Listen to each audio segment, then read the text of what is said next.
Hello and welcome to OT Reacts, and here we are for Attack on Titan episode 21, I believe, episode 80 in the series. We are just coming off a crazy episode where we go through the memories of Grisha Yeager. We see a whole lot of things that we didn't know about, and it was just a crazy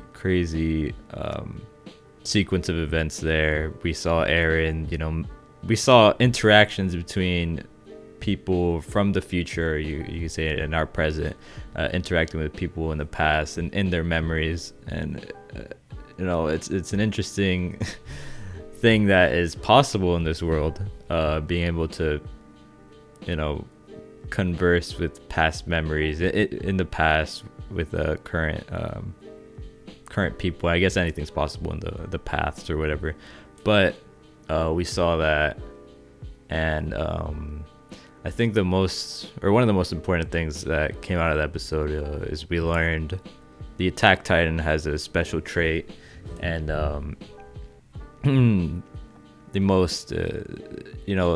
the Attack Titan we kind of just always saw as like just a pretty like normal Titan, just kind of do everything Titan. We didn't know if it had like its own ability or anything like that, because it seemed like every other Titan had an ability and a special quirk about them. But we finally found out the Attack Titan can see it can glimpse into the future, into the memories of future holders, and that wording is kind of interesting, because that's how they described it. You can Grisha described it as being able to see the future, being able to see memories of future holders of the Attack Titan, which to me is interesting because we know that Eren, going back to like a previous season, I think it was season 3, the last episode, where there's that key scene where he kisses Historia's hand when they're recognizing them for their battle in Shiganshina, when they went to the basement and all that, and only like 7 of them or whatever, how many scouts came back, despite them going in with like 200 people. A lot of people died. And when he kissed Historia's hands, he saw memories of a previous user, not a future user, with Grisha. He saw the memories of Grisha crushing the family, the royal families, the little children and the mother, and obviously killing the present user of the founding Titan, or the founding Titan holder at the time. So Grisha described it as being able to see the future, or as a future, but is it also being able to see past memories as well, because we saw Eren look at past memories. And even when Eren read the book about Grisha's life, we kind of saw him kind of relive some of Grisha's memories, when Grisha got the Attack Titan, and he saw some of the stuff he went through as a child. Part of that was retelling what they read in the book, but it was also, we saw moments where Eren was like kind of reliving Grisha's life. So is it both ways, or is it only being able to see the future? It's kind of what I'm what I want to know, and what I'm a little confused on, just because the way Grisha worded it. But maybe you only mentioned that because that was the only thing relevant at the time. It's like, what are we gonna do with the past memories? It's more important that I mentioned the fact that we know what can happen in the future, because what are you gonna do with the past information? It's a much bigger deal to be able to choose what you do, knowing what happens in the future, and whatnot. And my other takeaway from last episode, or my other big takeaway was Eren, because we see that he is kind of one of the you know, initiators of this whole craziness that ends up happening with Grisha taking the founding titan, and you know, eventually him giving it to Eren.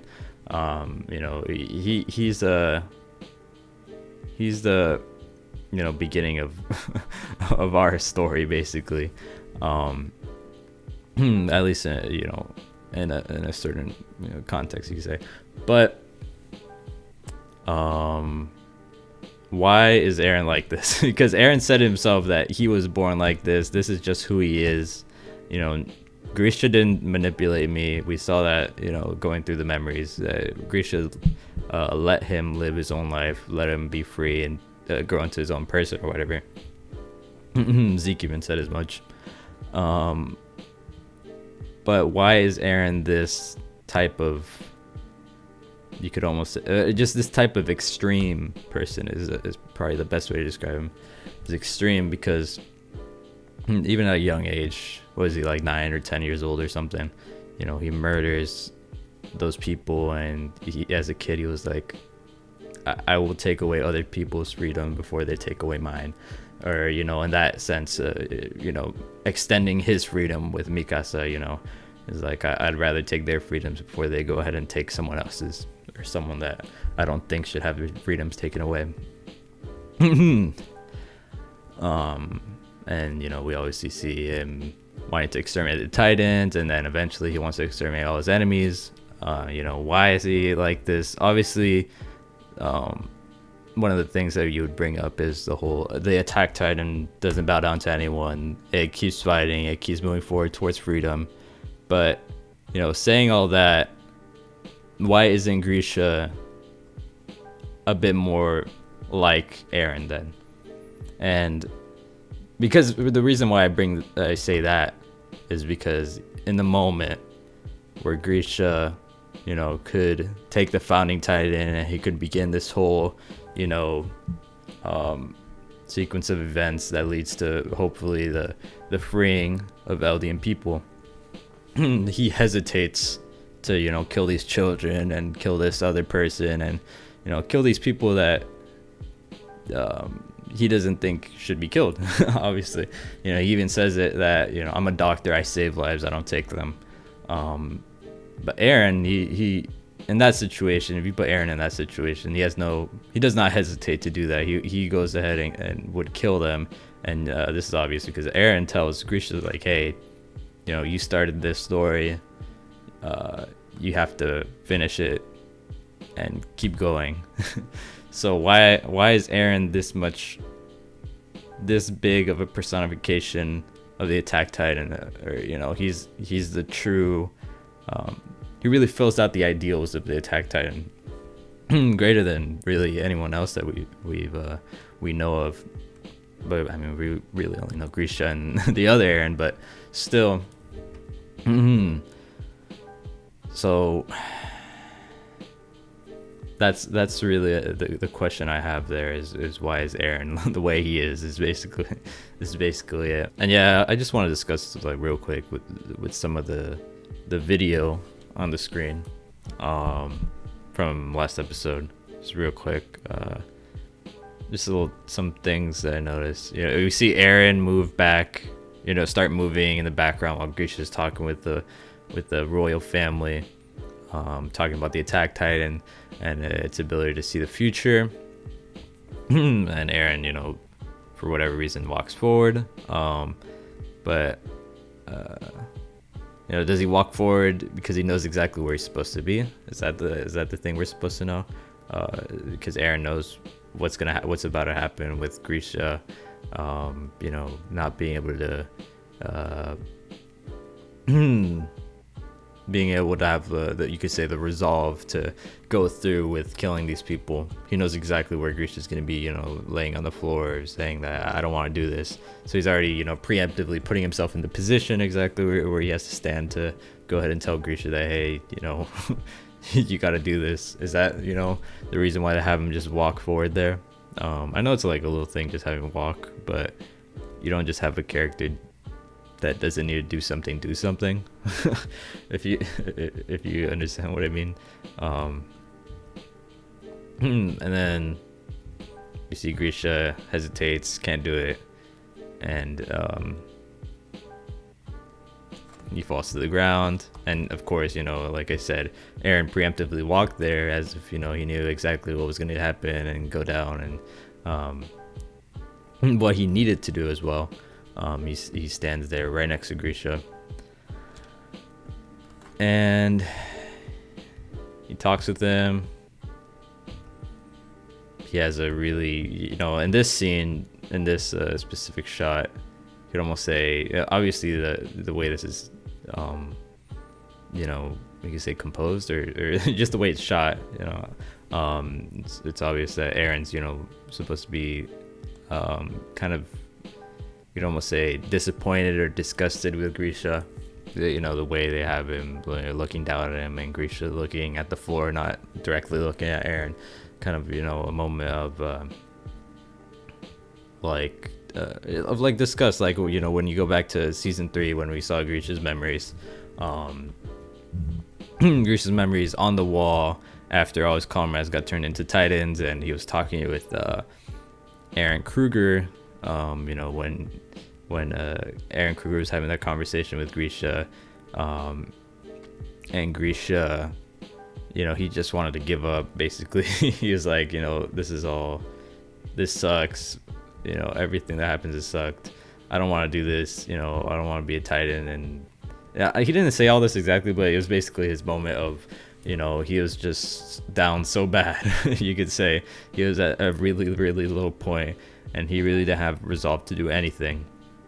And it's like looking at the ground, and Kruger is asking him, like, do you even have balls? Like, are you a man? And that's kind of the vibe I'm getting from this moment, where Eren Yeager is, kind of fulfilling that role that Eren Kruger had, where Kruger, was like, this is your story. Continue it, see it through. You need to do this. And Kruger did the exact same thing. Two different Erens there pushing Grisha forward. So that's I think that's pretty interesting. I like that. They basically said the exact same thing to him. Of course, different contexts, different situations, but same push on the back from each of them. And Zeke is confused here. He's like wondering, did the past change somehow? And also an interesting thing, what's her name? I always forget Frida's name. Yeah, Frida. Frida's family is pushing her to be like, hey, do this, kill him right now. They're like really pressuring her to do something. At the same time, Grisha is getting pushed by his family, Eren, to go and kill them. So it's kind of an interesting, thing where the two people with power are getting pushed by each other's families to go do something. Because even though the two people are kind of hesitating, Grisha's really hesitating, and Frida's, kind of scared, and she's inexperienced, she's young. She's never really done anything like this, and it's kind of a tense situation. You even see Frida here with shaky eyes and beads of sweat on her face. And of course Grisha is basically the same thing. And they're getting pushed by their families. Of course the same thing, or here's Eren. I love the thing here where Eren's like, stone cold face, nothing moving, no sweat, no moving pupils or anything like that. Well, Grisha's face is freaking out. Yeah, here, classic scene. I see people posting this all over the internet, and Eren's eyes just looking straight forward, and Grisha's looking down at the floor, crying, shaking. Eren just unmoving, just completely full of resolve. Grisha has this insane face, which I would describe as insane, but also kind of like insanity and hatred and resolve, like kind of all mixed together. um, you know, hearing the whole, you know, some of his motivations for why he did all this, you know, kind of having a moment reliving that stuff, you know, moment of remembering Dinah and his little sister and his you know, all that. But also at the same time, you know, the craziness of the situation. His son is like telling him to do this stuff, he has to kill people, so there's that insanity bit, and of course, you know, the hatred for how shitty this world is. And then, you know, shock faces, and then this insane face from Eren, where, you know, they really emphasize his eyes. I think an interesting thing about his eyes is it's kind of like to me at least, it reminds me of like the paths, because the paths are like blue and greenish, you know, with little lights, and his eyes are kind of similar like that. I don't know if that's intentional or not. I kind of think it is. It looks a little too similar to not be, but they, you know, they really emphasize his eyes, huge pupils, you know, and it kind of the way his brow is, it makes him look like he's just completely, he's full of hatred and resolve, and he, you know, the unmoving eyes, you know, looking straight into the future, looking, you know, further beyond. It's kind of the thing that I get from that look. But interesting thing, the last interesting thing here I just want to look at, well, here we have this, you know, the whole hand thing I was talking about earlier. They put it here in the middle, right after Grisha kills them, and, you know, we have this interesting shot of, you know, upside down. Yeah, and they show that bit of, you know, the hand with Historia and Eren. It's interesting to put here, you know, obviously it's there to remind you that, you know, Eren saw this, but how much did Eren see? Did Eren see himself in the memory? Did Eren, or at least see or hear himself in the memory? Because obviously we saw when Eren kissed Historia's hand, he was seeing it from Grisha's perspective, but literally from his eyes. So, you know, was he able to see him, or did he hear himself there? So does he know that he ends up showing up in his memories, and, you know, he's the reason why Grisha went ahead with the whole thing? Or was that not present in those memories that Eren saw? You know, obviously I said earlier that, you know, Eren like preemptively walks forward knowing, you know, exactly where Grisha's gonna be. Was that just because he knew where he was gonna be, or he also knew that he needed to be the one to push him to go ahead and do this because he saw that that Grisha had his moment of hesitation? But that's what I wonder about that. And of course everyone's dead, and yeah. But this is the last thing, because this is such a, I would say, contrast of of the last face we just saw of Eren in this episode. Is this, you know, we see Eren looking down, you know, kind of solemn, shade over his eyes a little bit. He doesn't really look exactly proud of himself, that this outcome is what happened, you know, that he's the one that pushed Grisha to do this. He's not exactly happy about it, excited about it. Which is like I said, a totally different thing, a big contrast from the previous face where he looked really, you know, full of hatred and resolve and whatnot. So that's such a weird thing to me, because, you know, he's so determined about what he wants to do, and he will not stop for anyone. But even in these moments, you know, of looking at, you know, this shitty situation, he still gets sad about it, which is kind of, you know, surprising. But I guess this isn't like, you know, the first time that something like this has happened. I think back to when Eren is talking to Falco on the bench, and he's like, you know, it's it's terrible, you know, looking at this place here in Marley, where we have these people torn torn away physically and mentally by, you know, this war and all the shitty thing happening to the Eldians and even non-Eldians.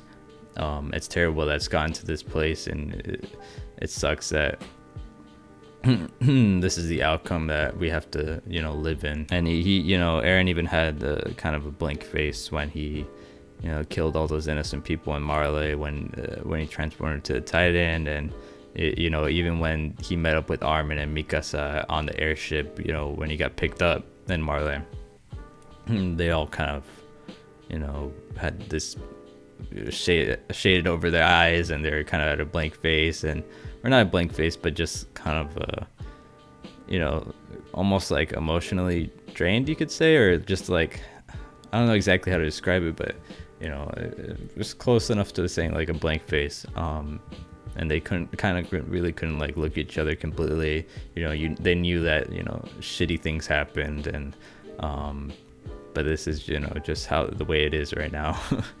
So we've kind of seen this face before, but to me it's just, you know, Eren knows that the path that he's on is, you know, a path that'll lead to, you know, sadness for other people, but ultimately, you know, it's worth it because he's free and the people, you know, he cares about are free. And I don't know, I think maybe, you know, that last thing we saw on Last Thing I Said could maybe show us that Eren, you know, as much as he thinks this is the right thing to do in the end, he doesn't exactly love his role in this. And he, you know, if there was some way to have an outcome where, you know, we're free, I'm free, and no one has to get, you know, hurt or has to die or sacrifice their life or anything, that he'd, you know, happily do that.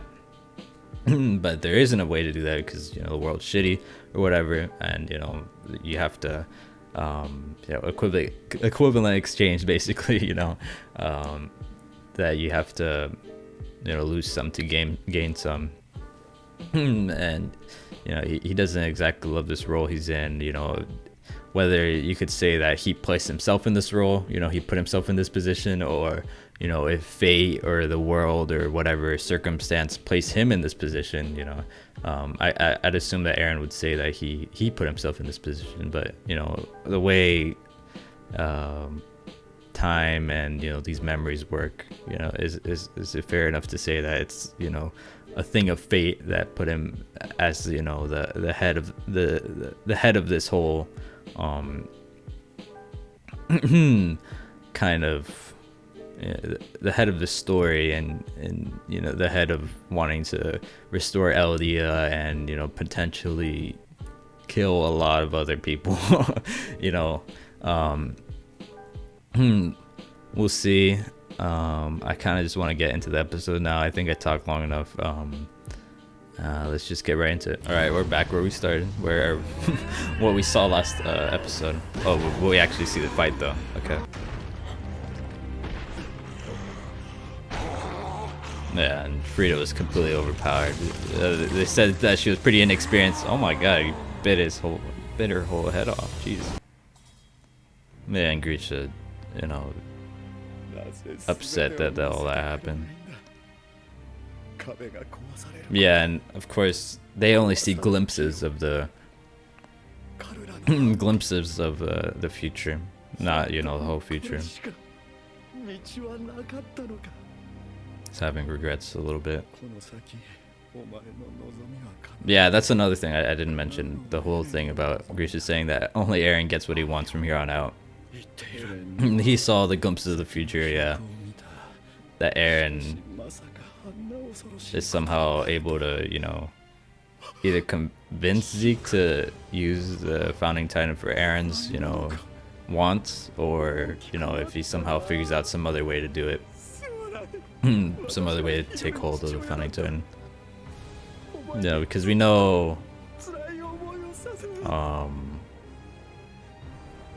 Ymir is still there in the past. She's still a factor, I guess. She's gonna she's gonna do something or be used or some way like that, because she's the only other factor here in this whole Zeke Eren, you could say like power struggle. Not really power struggle. I mean, Zeke is the one in control, but you know, the Eren and Zeke back and forth, you could say.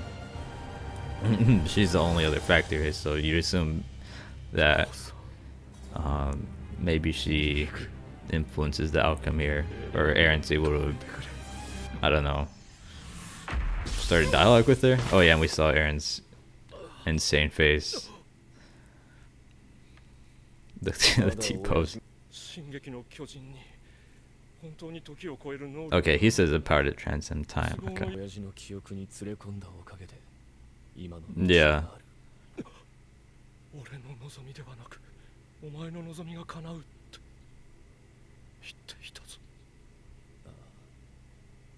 It's 4 years ago. Wait, what did you say? Oh, okay. So that moment he saw even past where we are right now.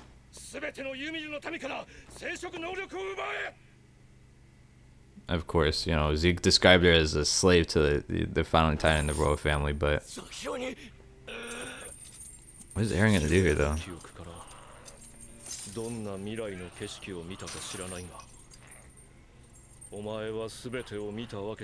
Yeah, you can only see glimpses of it.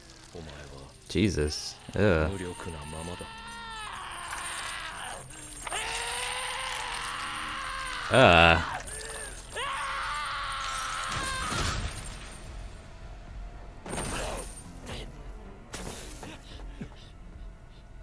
Ew, oh my god, that's fucking disgusting.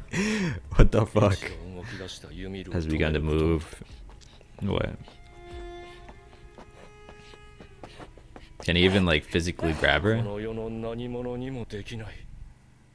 Ew, his thumbs. Oh my god, that's disgusting. What exactly is Eren gonna do here? Is what I really want to know. Zeke said that no one can stop her. I feel like he physically can't do anything about it, but would I said earlier, could he start like a dialogue with her? Can she speak? Like, can he like somehow convince her to do what he wants to do, or convince her to somehow alter the founding titan, you know, into, you know, Eren's hands? What's possible here with Ymir? Because we still have to see, you know, what's her deal, what's her memories, what's, you know, if she's capable of anything and whatnot. So I just really want to see what happens here. From you 2,000 years ago. Okay, so well, I feel like this might be, I feel like every episode's a big episode now, but you know, referencing the first episode of the series is kind of big. And we're looking at here Historia. Yeah, and she read the book, and the book looked like Ymir. The girl in the book looked like the little girl having to deal with the, yeah, with the little titan thing, the apple. Krista. Maybe her name wasn't Ymir, it was Krista. I don't know.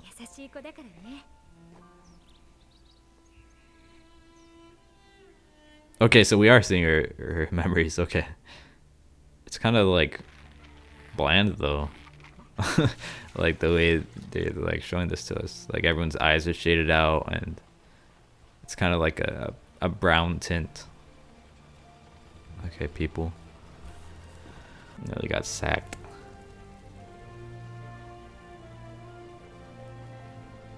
Enslaved.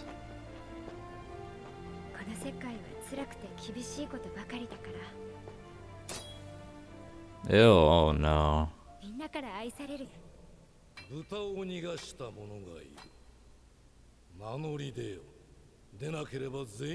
Oh no.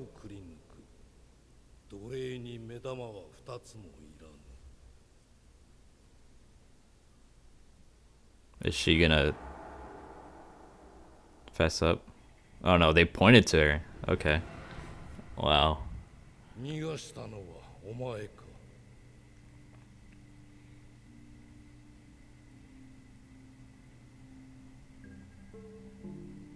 On one hand, I understand, but are you really gonna point out the kid? Like, that's kind of fucked, isn't it?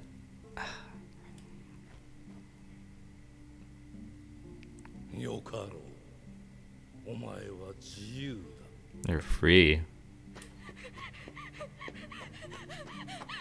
Oh, okay. Not really free. They're just fucking with her.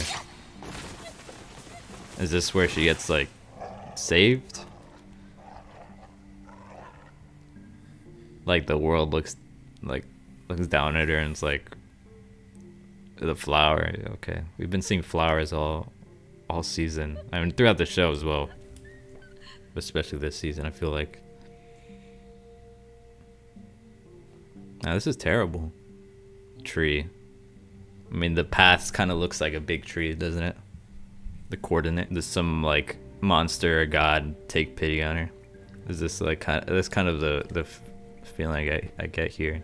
You know, with how, you know, torn up she is. You know, how her and, oh, what the fuck?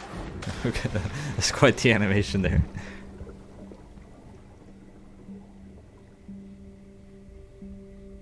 It's a big ass body of water. What the fuck?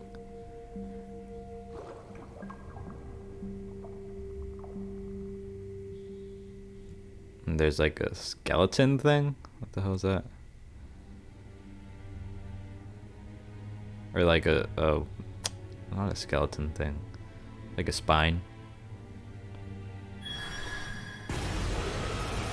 And yeah, that looks like a coordinate.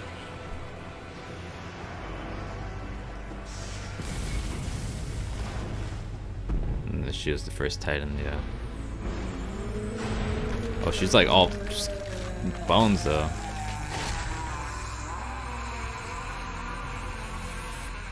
Kind of.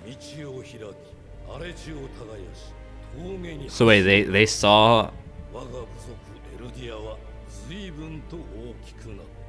Oh, she's growing a bit. Okay. Oh, that's so weird. Fritz.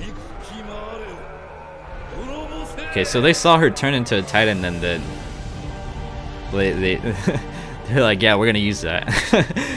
we're gonna tame that beast. Yeah, she really looks like Historia there.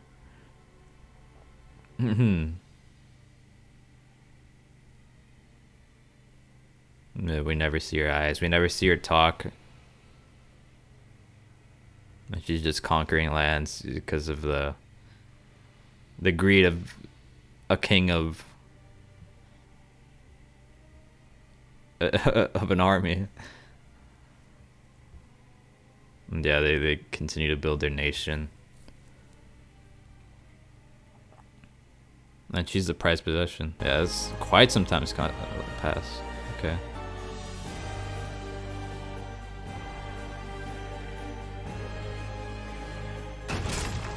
Oh, he tried to kill the king or her? Oh, him, okay. But she took it. And she didn't transform, she just dies. I guess in 13 years, that's how much time has passed, 13 years? Or did she transform? My slave, yeah. That's why Zeke said that she acts like a slave to, you know, the royal family.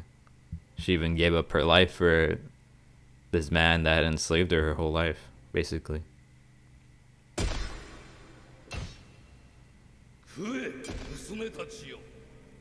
And yeah, we've seen this before in the season 2, the ED, the ending.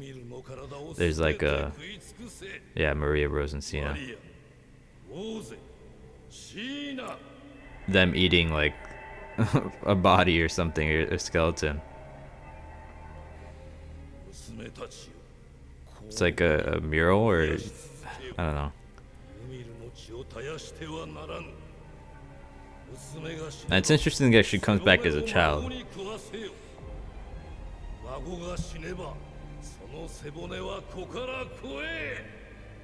And they all ate Ymir, and she like keeps living her life just like she lived it before. What is she building though? Okay, the Colossal Titan.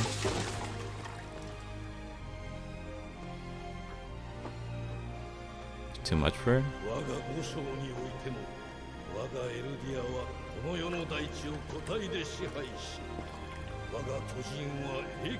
Oh, she was building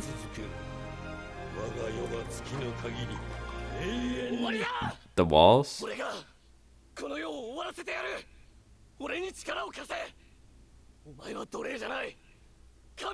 Mm.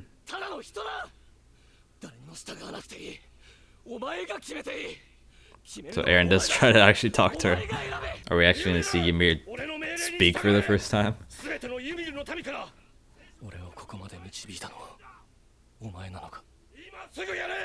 you're the one who led me here. Mm. For someone to like recognize her as a person instead of, you know, a tool. Because even Zeke's kind of using her like that. For 2,000 years for someone. Okay, so Ymir was the person for the 2,000 years. Okay. At least that's what it seems right now. Oh, okay, she's making the same face. She's kind of making the same face Eren was making. She's crying. We actually see her eyes. The music, okay. And the weird spine thing connects to Eren's headless self, okay. This music is dramatic as fuck right now. Okay, it kind of...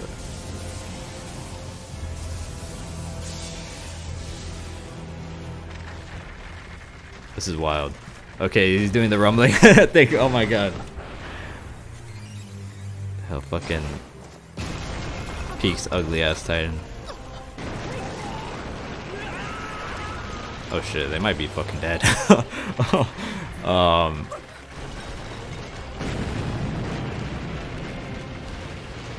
Yeah, and when Eren entered the Founding Titan, he kind of like attached himself to Zeke too, didn't it?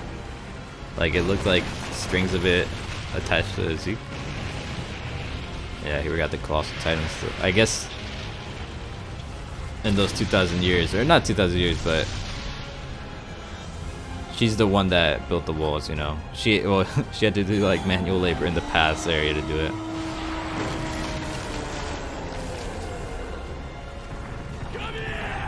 I like how the roar still sounds like the Attack Titans roar. The origin of Titans. Obtain the power when coming to contact with something. Yeah, this weird spine thing. I'll read that more later.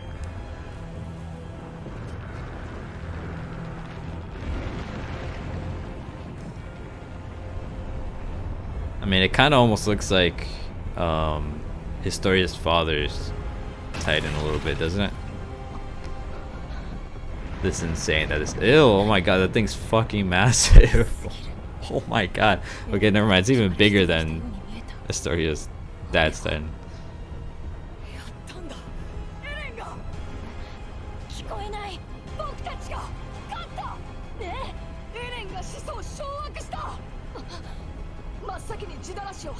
This is just so loud, she legit can't hear it.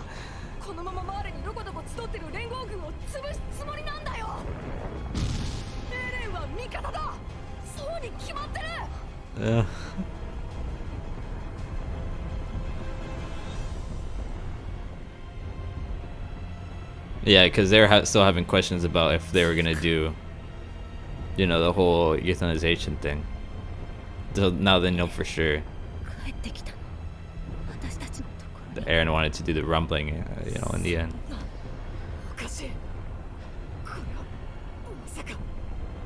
But what does he see?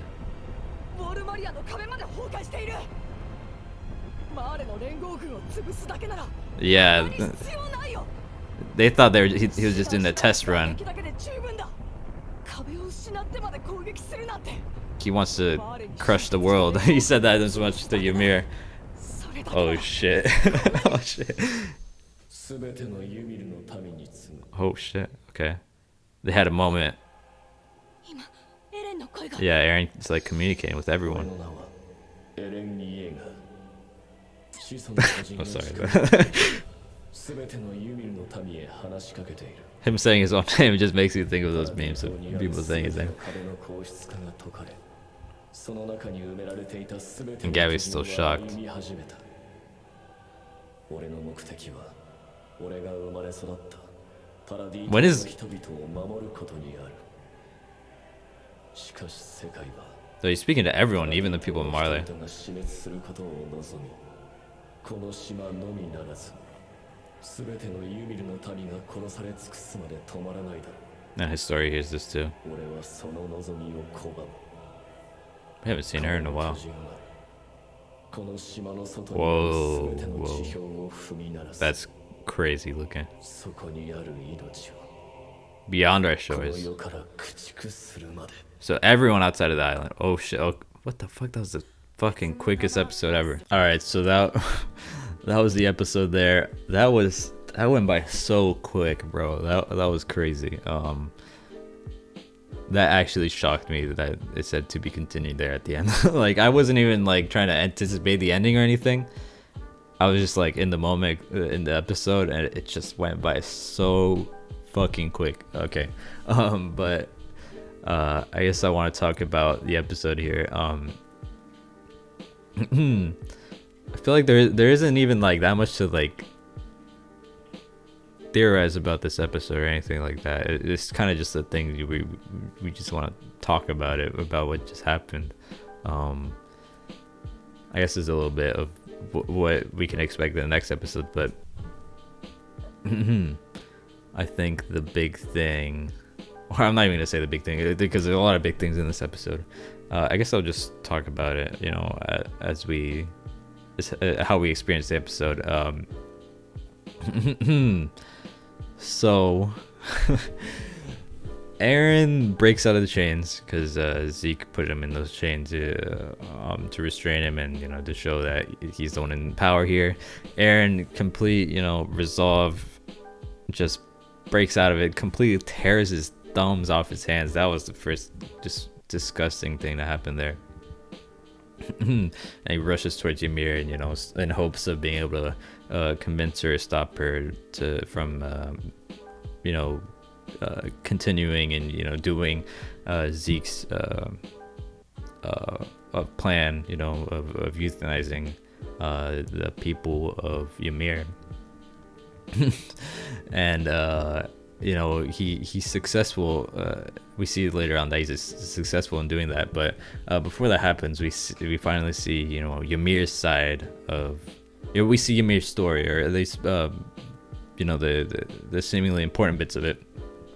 Maybe there's more to see, but we saw, you know, the highlights of her past there, or, you know, you could say lowlights, because it's it's kind of a terrible, you know, life she lived out. Honestly, it was really, you know, horrible, and you know, even though we don't even know Ymir, and, you know, she never even says anything. She never speaks at all.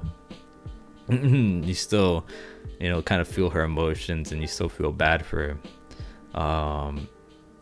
She lives in, you know, this small village that gets conquered by these people, by Fritz, I believe. That was the king there, right? And he conquers their village. Him and his army, they kill people, they burn some of the houses, and they take the rest of the people as slaves. You know, and she frees Ymir, you know, kind of jokingly to fuck with her, but she's really, you know, trying to kill her, you know, or have fun with his army or whatever, and to, like, try and shoot her. And she just stumbles upon this weird tree with an opening at the bottom of it, which is just like, she stumbles upon it right when she's like having a moment of where she's like, kind of she doesn't say anything, but it's kind of a more like, why did this happen? Why is all this shitty things happening to me? I have like fucking like 3 arrows coming out of the back of my body. I'm bleeding, you know. And you know, we see a shot of a flower, kind of a contrast of like, you know, the beauty of the natural world, but also the shittiness of the human world. You know, like we see this little girl get tortured by these, you know, full-grown adults, which is just, you know, continuing the theme that, you know, the show has continuously pushed on us, the sins of, you know, adults. You could say, you know, we saw the sins of adults putting their ideals on their children and their thoughts and their, you know, their dreams, pushing them onto the children, or leaving behind, you know, problems to the children, you know, like the people inside the walls were saying, we don't want people having to continually to breed and force each other to become titans, you know, because that's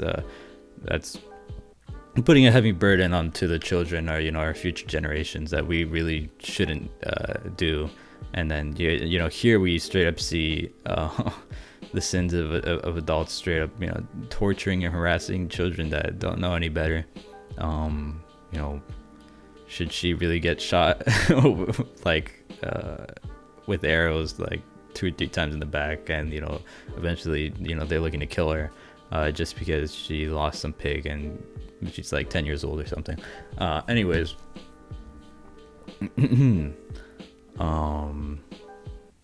she stumbles upon this tree with a hole in it, with a large like crevice, you could say, and she goes down it, you know, to hide or to escape or whatever, but she ends up falling down this really like deep, weird path, and she falls into this giant ocean almost. Like it was so big it looked like a damn ocean or something, but it's supposed to just be like underground, you know, whatever. And this weird spine thing, you know, attaches itself to her, and she becomes the first Titan. Which is interesting because, you know, when Ymir becoming a Titan before it was kind of described as a deal, you know, or where she came into contact with this, I believe the people Marley said like the devil of all earths or something like that. I forgot exactly what the way they worded that, but they described it something like that. She came into contact with them. She made a deal with him or something, and and she became the first Titan. And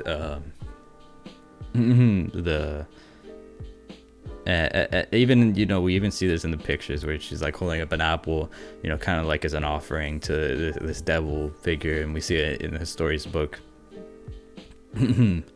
But from what we just saw there, from Ymir's, you know, memories or whatever, it seems like that wasn't how things went out. Like, that's not how things turned out. It kind of just seems like Ymir just stumbled upon this power. She didn't like she wasn't a part of attaining this power. It just kind of happened. It was just circumstance. She just fell down and this thing attached itself to her. And, you know, it was in this body of water. It was almost like it was like some type of fish, like the way it was moving up the water or whatever.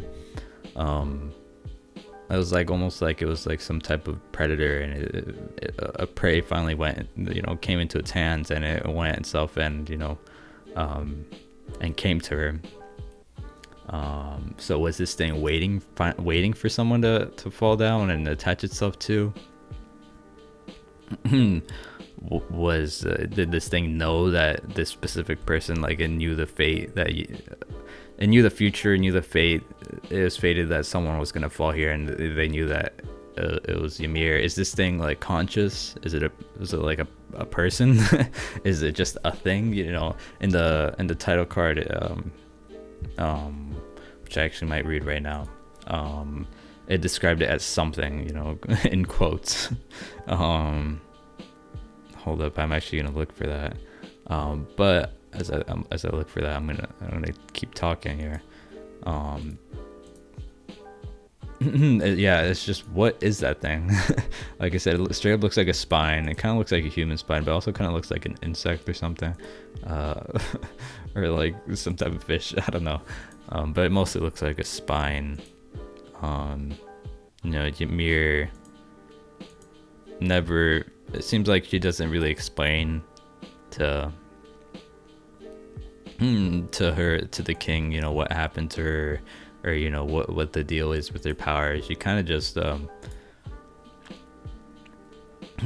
becomes a slave, even though she's way more powerful than he is, which is like the interesting thing. If she wanted to, she could squash his entire army, you know, squash him, but for whatever reason she decides not to. Maybe it's because you know, she's a young girl. She'd been enslaved by him and his people for such a long time that maybe she's already been you know, coaxed, or like almost like Stockholm syndrome of being stuck in this situation, you know, being by her captor, you know. But yeah, she continues being his slave. Eventually she's kind of like his pseudo wife, and he uses her as a tool to continue to conquer, continue to build his lands, build his power, and whatnot. And that's, you know, obviously the beginning of the royal family there. And she has such an interesting titan too. You know, it looks like a skeleton, and she has like a weird rib cage. It's more, you know, closely resembling the weird spine thing, but she doesn't even have any skin, or like normal skin that you see on some of the other titans. Oh yeah, so she gives up her life for him. You know, for whatever reason, she thinks it's, you know, better that she dies than he does. And I don't know if it's a thing like, you know, Ymir was, you know, it's kind of like a she was secretly hoping for the day where she could like have an excuse to kill herself, like, you know, have an excuse to basically commit suicide. Like she was like done with everything and she wanted to kill herself, or she genuinely wanted to, you know, save the king over, you know, she was willing to risk her life over having the king die. And I don't know, I'm kind of like, maybe it's also a 50-50 thing where she's like, I'm kind of okay with dying because my life has been shit or whatever. Because I feel like under normal circumstances, she would be able to survive that spear attack. Even the king said as much. As like, I know a spear won't just kill you. You know, you really only die when you have the titan powers, you know, from physical things, if it hits your head or your spine or whatever. And that was just like an attack to the heart, or like somewhere in the chest or whatever, the back. So she should have been able to recover from that, or transform or heal past that, but she didn't, and she just kind of died. And they or like she was on the brink of death, and of course they like chopped her body up and ate her, which is just craziness, by the way. And also, why did the king have the instinct to be like, yeah, just eat her and you'll get her powers, you know? Like, why does he know? Because I'm reading here, it says feed their spines to my grandchildren. Like, how does he know about the spine thing? So maybe Ymir did explain to him exactly how she came about this power, and maybe the king himself knows a bit more about this spine thing and what it may be. Okay, so I finally found the fucking the title card. I don't know why it took me so long. It's such a like awkward place they put it, but here it says for generations Ymir's blood and power were passed down by the Eldians. However, the identity of that something which began it all remains unknown. It may have been some type of pathogenic parasite, a god who pitied the founder Ymir and gave her power, or something else entirely. So they really gave us two major options here. They said it could be like some type of pathogenic parasite, or a god that gave her power. It does kind of look like some type of like bacteria, or you know, here they say parasite or whatever. like almost like some type of like leech. It just kind of attached itself to her. And even in this title card it says pathogen question mark, god question mark. So you know, I mean, the show is straight up telling you, you know, I don't know if it's like telling you these are your two possibilities, or you know, usually maybe when they give you two possibilities, you know, it could be you know, a combination of the both. You know, maybe some god created this weird pathogen thing and put it on Earth, and to see, you know, to see if it, you know, what it would do. You know, there's always the concept, you know, in shows and books or whatever, that gods get bored and they just start fucking around with the humans on Earth. So maybe, you know, some god got like bored and like just left this weird pathogen titan thing on Earth, and you know, just to see if someone would, you know, end up messing with it. You know, even if we go to like a show like Death Note, in the show, the Shinigami, they're so bored in their world of the gods of death, and you know, they have these powerful death notes, and you know, we see one of them just get so bored that they just drop their death note on Earth, you know, just for some excitement, for something to happen. And obviously Death Note's a powerful object, at least in the human world. So could this be some type of thing like that, where some god was like bored, I was like, let me make this weird, you know, pathogen thing, parasite thing, leave it on Earth, and just see what happens because I'm bored. Like something like that.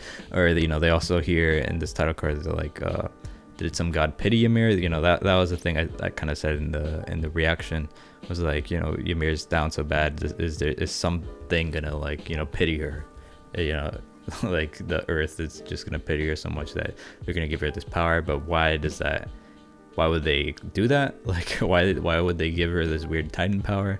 And obviously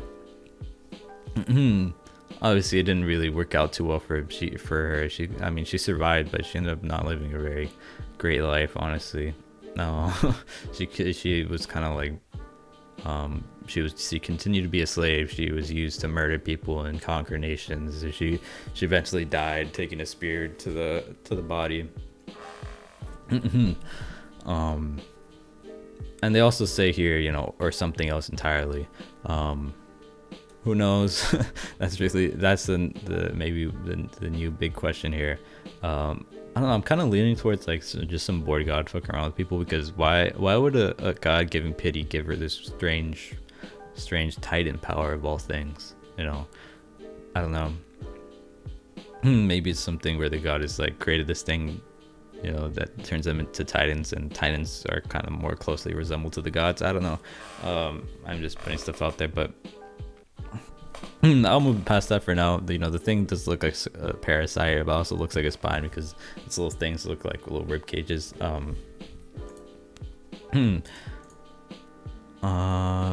But I don't know. Yeah, it's just, does that thing have a mind of its own? Is it some type of object created by the gods? Who knows? Anyways, that's mostly it for Ymir's stuff, Ymir's side of her memories. We saw that she was stuck in, you know, the past area for what Eren describes as 2,000 years. We do see that, you know, basically confirmed that she did do all the things that, you know, Grisha and his restorationist people thought she did. You know, she cultivated the land, she built bridges, whatever. She did great things, but she also, of course, did some of the things that Marla described her as, you know, as some type of devil. You know, she conquered nations, she killed a lot of people, but ultimately it wasn't really her choice. I mean, you know, partially it was, but she was also just kind of conditioned to do these things. That's kind of how it seems like. She never really had her own freedom, you know, which is another, you know, theme of stories, is the freedom, people's personal freedoms and stuff like that. She never truly had freedom, and, you know, maybe it's something that she always wanted, and, you know, Eren's here to finally give her that. And we also saw when Eren was there, like, you know, talking to her, like when he was grasping her. We saw Ymir's face for the first time, you know, with her eyes unshaded. We see her eyes, and she made this face, you know, the weird teethy, the toothy, I don't know, how you say that, but she makes that face that Eren made when he kissed Historia's hand, or at least that's how I assume that's kind of like the face they're referencing. So Eren, the face Eren made when he kissed Historia's hand was the kind of a very similar or the same face that Ymir made right there when Eren and her were making contact.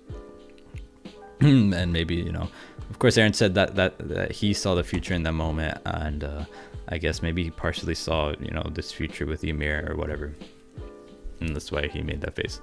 Of course, his story is also royal family, and royal family's connected to Ymir, so whatever. Also, we actually finally saw Historia after, you know, not seeing her for a while, and you know, of course, that also makes me think, when are we going to see the other characters we haven't seen? I think, you know, primarily the first person I think about is Levi and Hanji. We haven't seen them for a while. They must have heard this too, you know, the whole Eren thing, because, you know, they're people of Ymir.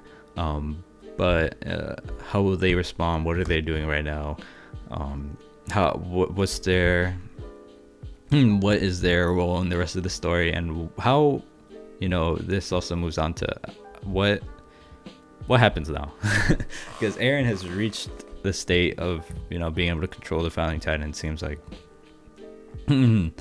So what is stopping him right now? Is this gonna go through? It looks like it is, because the walls are down, the Titans are out, he's in full control, he's in this weird spine thing, the giant Titan spine thing, parasite thing, whatever. He seems like he's in full control. I'm assuming Zeke's like part of him now, part of the Titan as well, I don't know. So it seems like Zeke can't stop, and, you know, Grisha described the future as Eren getting what he wants, so it looks like Eren's getting what he wants. I don't think Eren's going to change his idea of what he wants, unless, you know, his friends convince him, which is possible, but I feel like we've been seeing that Eren, you know, is very determined and resolved to do what he wants to do. So what's stopping him? I feel like this is going to go... I feel like this is just gonna happen, you know. Like, I don't think you can physically stop him. The Titan thing is giant, and it's, you know, the Founding Titan, it's the ultimate power. He's basically, you know, he's as close to God as you can possibly get to. So I don't think anything is gonna stop him. And, you know, if this thing happens and it, you know, goes out and he kills everyone outside of the island, which, by the way, you know, I'm pretty sure includes, you know, the Eldian people that live on like Marley and all that, so, you know, he's also killing other Eldians possibly. But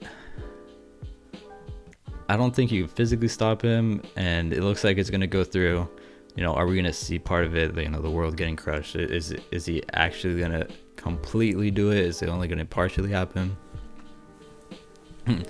I just don't think any way that this could stop, you know. Like, I don't think Ymir is gonna suddenly, you know, stop this. Yeah, it's just like, if this happens and the world is crushed, what happens after? What do we do now? We're kind of just sitting on the island. We're the only people left in the world. What happens now? Will Eren continue to have power over the Founding Titan, or was this just a one-time thing? What happens with Zeke? What happens with everyone, all our other characters that we know? I don't know. What's the world after the rumbling is basically my question. Will it 100% kill everyone outside the walls? Obviously, Colossal Titans are giant, but is it really going to crush everyone? I'm assuming it'll crush like 99% of everyone, but maybe there's still 1% that lives. I don't know. But it's just what happens after. What's the story after? What are people going to be mad at Eren? What are his friends gonna do? Are his friends gonna somehow interfere and actually, you know, partially stop the rumbling? Is someone else gonna interfere and partially stop the rumbling? Is Ymir gonna stop it? Is Eren gonna change his mind once he actually sees it happen? Is Zeke gonna somehow, you know, do some royal blood shit and stop it? Or some other factor, you know, this god or whatever, gonna somehow stop this? Because that's also maybe another possibility, or interfere or do something after the rumbling. I don't know.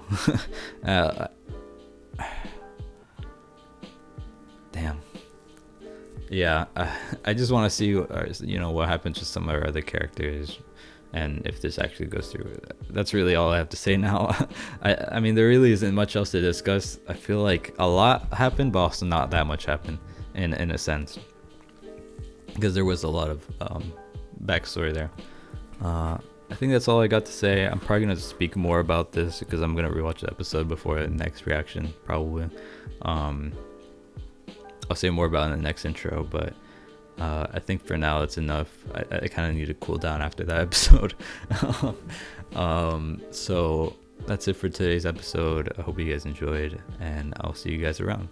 Peace out.